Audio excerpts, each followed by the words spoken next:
Good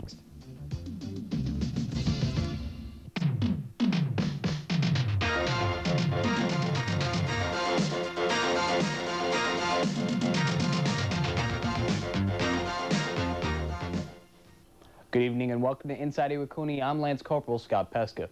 When Marines think of being out in the field, they think of rolling around in the mud, taking long conditioning hikes, and maybe some restless nights.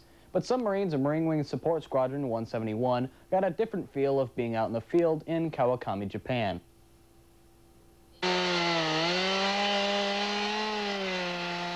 This may all look too simple to most people, but the Marines of MWSS 171 can probably tell you otherwise. Corporal William Obstein, the non-commissioned officer in charge, explains that the tree clearing exercise they are performing here in Kawakami, Japan, is in preparation for a bigger exercise coming up next month called Shiitake Patch 98. Corporal Obstein says their mission is to clear out old and rotting trees away from the power lines and other areas that may be dangerous for other people, and in return, the 171 combat engineers get lumber for their upcoming projects during Shiitake Patch 98. But with all the rough terrain and vegetation, the Marines' job is not an easy task. We've already finished up here. We had, up on these high cliffs, we had some trees to take down. Right. Up on the opposite side, there's power lines. It's real dangerous. Okay. We got about 20 different spots along this whole base. A lot of it is out in real thick areas. It's real hard, rather dangerous to get the trees out of, so we have to take a lot of time and effort just to couple trees. It can be a slow operation at times, like I said, because of the steepness of the terrain, but we've done real well so far and we'll continue to do well. Get the mission done, complete. Hoorah. Obstein also explains that the work his Marines are doing give them some idea of what to expect in a combat situation. The dangers and everything else that you face out here, you know. You'll learn a lot of good experience, what to do, what not to do, you know, what works best, what doesn't work best, what tends to be a dangerous circumstance and what tends to be the safer route to take. While these Marines were out chopping trees down, their commanding officer, Lieutenant Colonel Bruce Anderson, paid them a visit to see for himself what his Marines were up to and told them how he appreciated their hard work and dedication. Up the road, they were saying they were the A team, you were the B team, but you actually were carrying logs out of here, so that makes you the A team. So, reporting from Kawakami, Japan, for Inside Iwakuni, I'm Lance Corporal John Sayas. The military conducts a lot of training sessions in order to keep its members up to speed. Navy journalist Maria Blanchard dropped in on one such session for the Provost Marshal's office and brings you this report. Keeping the peace occasionally requires a little force. The military police have several tools they use to do just this. These Marines recently participated in a training session at the main gym to ensure they know how to properly and safely use the Protect and Restrain 24, more commonly known as the nightstick, and the ASP baton. Recertifying, yes. All of our military policemen receive an initial certification when they go through MP school. Currently is at Fort McClellan, Alabama. The instructors down there go through rigorous training. It's usually several days, vice just a couple of hours. The recertification, since they already have the knowledge, we go ahead and break down to the key points, such as striking techniques and restraint techniques with the baton. These hard chargers started the day at 07 by refreshing their memories on the proper use of the PR-24. After this, they spent some time learning about the ASP baton. Defensive tactics weapon because it's not obtrusive. It doesn't get in the way of the MP or other people in a community. They don't see it as well. Reporting for Inside Iwakuni, I'm Navy journalist Maria Blanchard.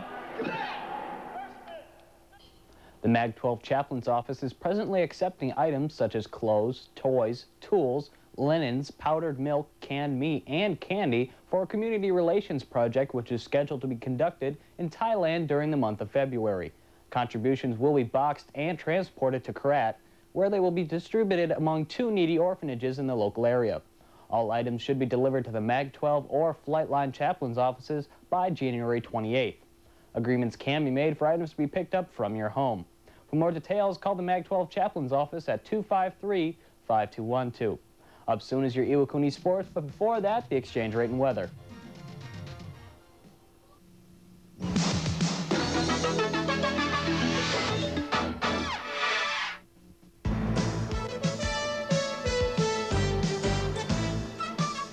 Hello, Iwakuni. Here's a look at your local weather conditions provided by the Air Station's Weather Office. Today it was overcast with a high of 41 and a low of 35. Taking a look at the satellite photo and checking temperatures from around the Far East. Here's a look at your 3-day forecast. On Saturday, expect mostly cloudy skies with isolated snow flurries early, becoming partly cloudy by noon. Your high on Saturday should be 35 with a low hitting 22. Looking at Sunday and Monday, you can expect partly cloudy skies. On Sunday, your high should be 37 with a low of 25, and on Monday, your high should be 37 with a low of 24. That's a look at your local weather conditions. Have a great evening. The soccer game scheduled for this weekend was canceled due to lack of participation. However, the MC Perry soccer team will be playing again in a tournament on the 30th and 31st. Your Iwakuni Sports is up next. In local sports Wednesday, there was a plethora of activities going on as the volleyball season continues its first week of play and the basketball season starts winding down.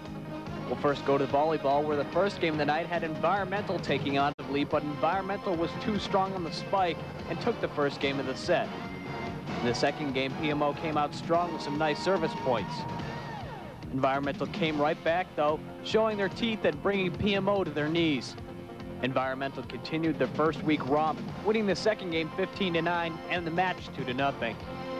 The second match of the evening was an easy scoring contest as Enfuego took on Whitesnake.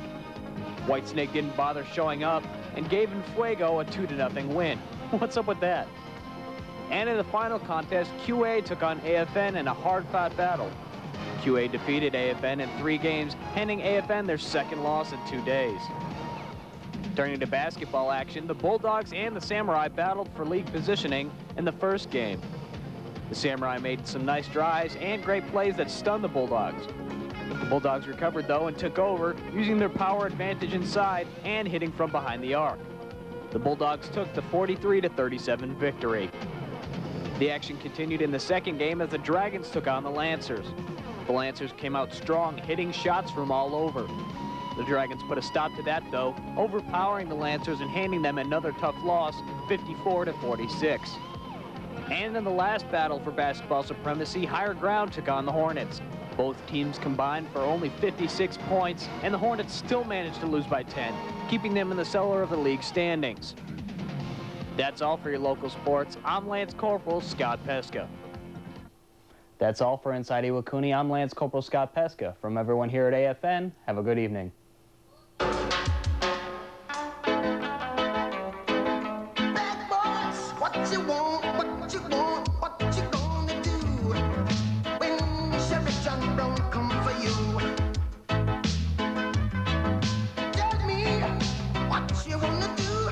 You gonna do? Yeah. Bad boys, what you gonna do? What you gonna do when they come for you? Bad boys, what you gonna do? What you gonna